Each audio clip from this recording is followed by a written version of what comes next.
एक समय एक गांव में गौतम बुद्ध आकर शरण लिए हुए थे। काफी लंबा सफर तय करने के बाद बुद्ध थोड़ा आराम कर रहे थे, परंतु लोग इनसे अपनी समस्या का हल मांगने हमेशा पहुंचे रहते थे।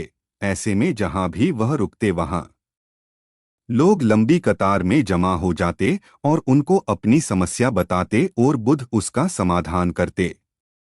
उसी गांव में एक सड़क के थोड़ा किनारे पर एक भिखारी बैठा करता। वह यह रोज देखता कि लोग अपने दुख दर्द और अपनी गंभीर से गंभीर रूपी समस्या को लेकर आते हैं, और जब वहां से जाते हैं तो उनका चेहरा बेहद खिलखिला रहा होता है।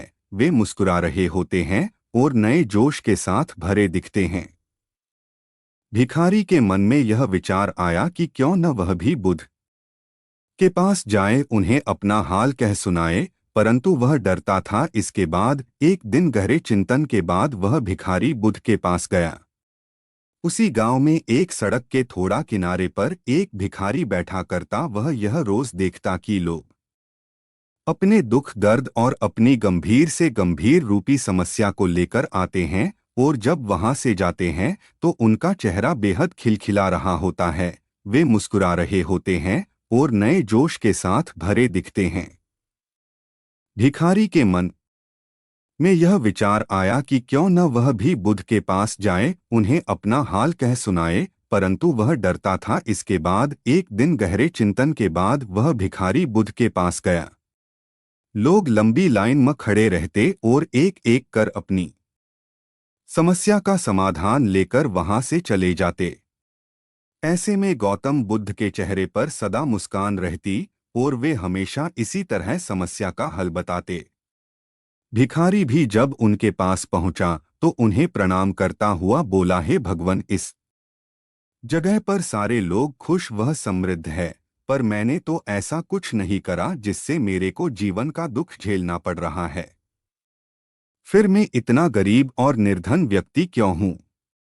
इस पर बुद्ध बोले, तुम गरीब और निर्धन इसलिए हो क्योंकि तुमने आज तक सिर्फ मांगा है, किसी को कुछ दिया नहीं है।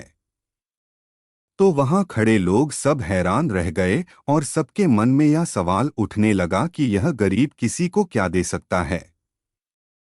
इस पर गरीब भिखारी ने बोला कि भगवान, मैं खुद भीख मांगकर गुजारा करता हूं, भला मैं किसी को क्या दे सकता हूं? भगवान बुद्ध थोड़ी देर चुप रहे, फिर चुप्पी तोड़कर बोले कि तुम्हारे पास बहुत कुछ है देने को। ईश्वर ने तुम्हें बहुत कुछ दिया है बांटने के लिए, जिसमें सबसे पहले तुम्हारे यह दो हाथ है जिनसे तुम लोगों की मदद या सेवा के लिए इस्तेमाल कर सकते हो। तुम्हारे पास मुस्कुराहट है जिसे देकर तुम दूसरों में नई ऊर्जा का संचार कर सकते हो। मुंह से दो मीठी बातें बोल सकते हो। ईश्वर ने जिसको यह तीन चीजें दी है उसको कभी कोई निर्धन और दुखी नहीं कर सकता है। निर्धन होने का विचार तो सिर्फ हमारे मन में पनपता है।